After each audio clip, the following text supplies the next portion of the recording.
May dumating tayo angpaw, no? Ito ang angpaw natin na hawk. Kasi yung Chinese New Year, hindi ba? Naubusan tayo ng angpaw. Puro bigay ng bigay ngayon. Naubusan ng angpaw. Ngayon may dumating angpaw na good luck.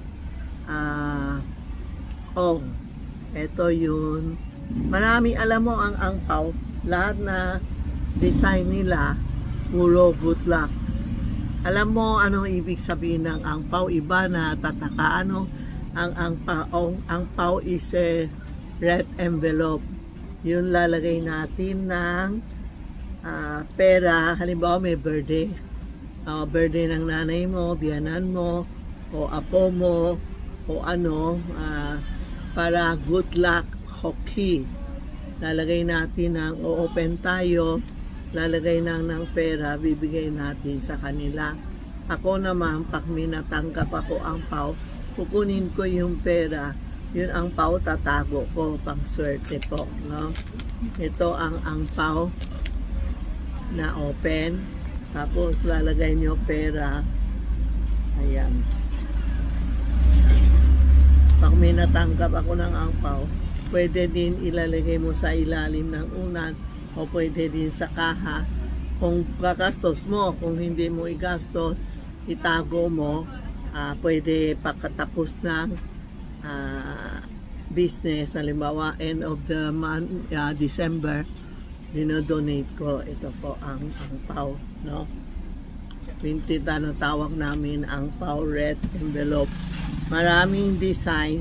Kung makapunta kayo dito, sabihin nyo, mapili kayo. Pag hindi kayo makapunta, text nyo si Tita Maxi o Charmy Ongpin. Sila magpipili sa iyo, padala sa inyo sa abroad, no? Ito yung short. Meron kami long. Ito yung fourth. At tatanong mo para sa ano, binyak o kasal o ano, ito ang pang birthday. Halimbawa may cake, bebili tayo ng cake, gugupitin nyo ito, itikit nyo ito para sa cake.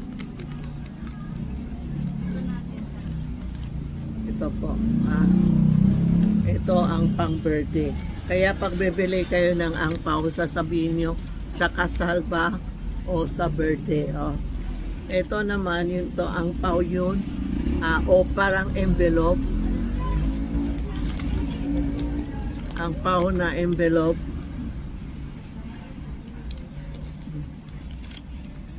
Yan ang open. Envelope siya. Yan, lalagay mo pera. Ito. Lalagay mo pera sa loob. Yan ang envelope. Ang ganda, di ba? May dalawang design, tie-ket, tie-di, kahok. Para sa yun yan, sa Buddha. Sa pera na good luck po. Ito ang angpaw natin, ha.